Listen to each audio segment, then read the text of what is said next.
Last week I spoke about the rules of money you're breaking that keep you broke. So if you want some mindset adjustment, check out the video last week, which I'll put a link below in the description. But if you've already watched it and you're ready to make changes in how you accept wealth into your life, today I'm going to give you the 7 rules that will help you manage and grow your wealth even if you're starting with nothing. Hello my friend, Edward here with this week's Conscious Engineering episode, providing you with the tools and techniques and the insight needed to help you step into the life of your dreams.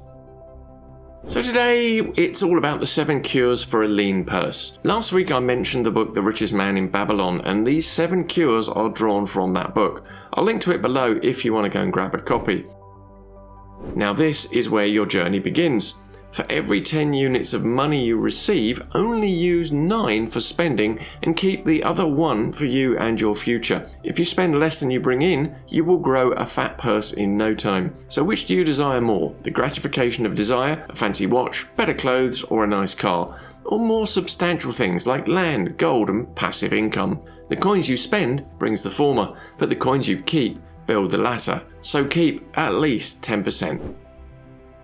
This next thing may seem boring, but if you ever find yourself saying, how can I keep 1/10 when I don't earn enough to even cover my expenses, then you don't know enough about where your money goes. Don't confuse your desires with necessary expenses, that stop for a coffee on the way home, or that treat you think you deserve, or that I'll put it on my credit card because I'll be able to pay it off later thing. You and your family will always have more desires than your income will ever satisfy. There are limits to your time, to your strength, to what you can eat, to how far you can travel, and how much zest you can enjoy life with. And so there is with money. Weeds grow quickly in an untended garden, and so do desires in you if there's any possibility they can be met. Take account of where you spend every coin. Keep a log for 30 days and list everything, and I mean everything, and then go through this list and identify the necessary costs, like utilities, mortgage or rent, and so on. Keep a notebook, spreadsheet, use an app, or just even a digital note,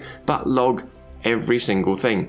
The must-haves on your list are entirely up to you, and you can adjust it over time. But everything that's not necessary is money that could be working for you and your future wealth. Budget carefully so your necessary expenses fit within the 90% of your income, and then you save the rest. And if it's still not enough, well, I'll come back to this later.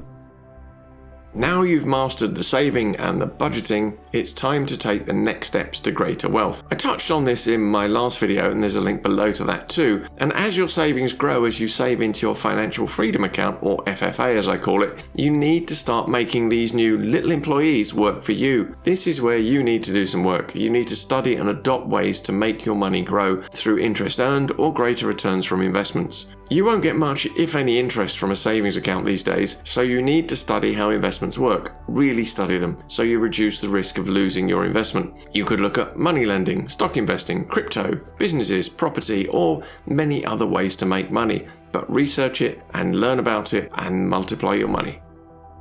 As Arcad says in The Richest Man in Babylon, misfortune loves a shining mark. Gold in a man's purse must be guarded with firmness, else it be lost. Thus it is wise that we must first secure small amounts and learn to protect them before the gods entrust us with larger. And this taps the idea of manifestation too. You attract what you are. If you can demonstrate you can build even a small wealth initially, you change your vibration to that of attraction and more wealth comes. Now, I've lost money on investments, as has every investor out there, but they know that this can happen and adopt strategies to minimize this risk, like not investing more than they can afford to lose. But they don't stop. They learn from it, they study more, and they come back stronger. The richest people you can think of have probably lost more than you can imagine, but they are wealthy because they keep employing their money to go further and they don't stop. But as I said in my last video, you need to know the 5 rules of money so you don't break them and lose your hard-earned FFA. Guard your money and invest it where it is safe as you can ensure, where you can reclaim it if needed, and where it earns a good return. Consult with experienced people in this. Work with brokers and learn the principles yourself. Wisdom protects far more than faith. Now let's turn our attention to the other 90% you've been spending. As it says in the book, If you can use the 90% you're spending and turn it into a profitable investment without detriment to your well-being, then doing so will accelerate the growth of your wealth. For example, if you're renting a place right now, then this money is going to make somebody else wealthy. They are using the multiply principle I mentioned before, and you are the one doing the multiplying for them. Furthermore, since you are renting, you don't have long-term stability. You don't know when or if you will have to move. But if you found a way to buy a property, then this becomes your asset. Sure, you have to pay the mortgage, but you have to pay the rent anyway. Usually, you'll need some capital up front. But if you demonstrate you have this, then the lenders will be ready and happy to lend you the money to cover the rest of the debt. As we said before, you've proved you can generate wealth. True, you are still multiplying their money as they charge interest, but it is in exchange for a tangible asset that provides security and future value for you and your family. And the mortgage payments usually go down over time, so your cost of living will also reduce. Your home really is your castle.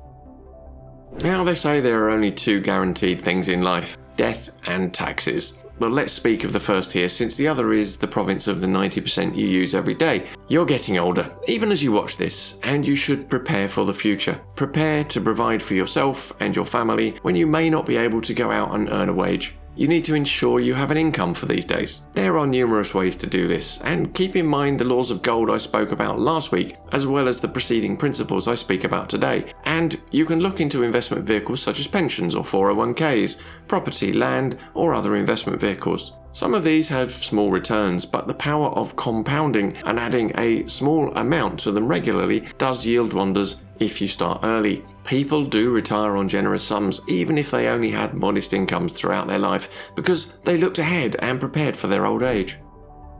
The last principle is not about the money itself, it's about you. I've touched on this throughout these principles and in the previous video. You need to learn, study and develop your own financial skill set to better enable you to develop and grow your wealth over time. When I began my journey, I only knew about pensions or retirement investments, but I've learned more and now better understand property, crypto and general market trading. As new skills are learned, my ability to make better decisions and create a balanced financial plan improves.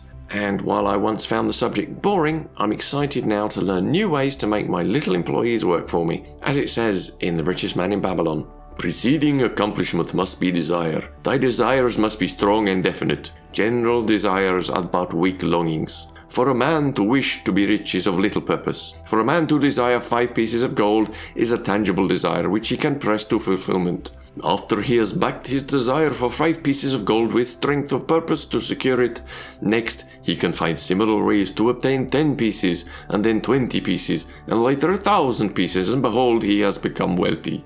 In learning to secure this one definite small desire, he hath trained himself to secure a larger one. This is the process by which wealth is accumulated, first in small sums, then in larger ones, as a man learns and becomes more capable." Remember, learning doesn't just have to be about money. It can be the skills in your current profession. The more you know, the more valuable you become.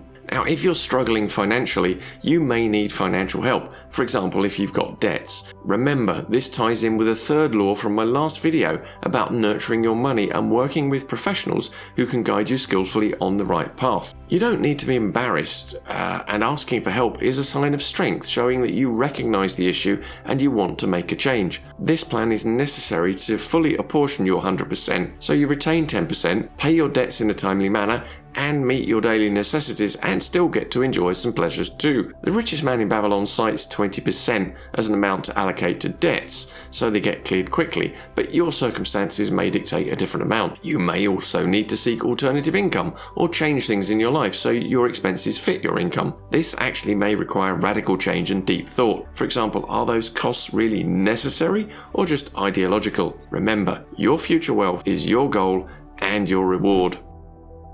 Your money objective should be noble and of good character, how you'd like to be seen and thought of, namely, to pay your debts with all the promptness within your power, while not purchasing that for which you are unable to pay, to take care of your family that they may think and speak well of you, to make a will of record that, in case the gods call you, the proper and honourable division of your property may be accomplished, and to have compassion upon those who are injured and smitten by misfortune, and aid them within reasonable limits. You must do deeds of thoughtfulness to those dear to you.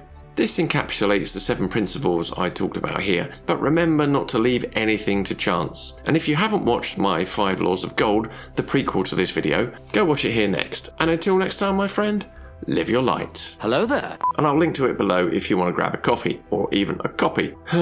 Arkad's a talker, isn't he? Think on the... and aid them with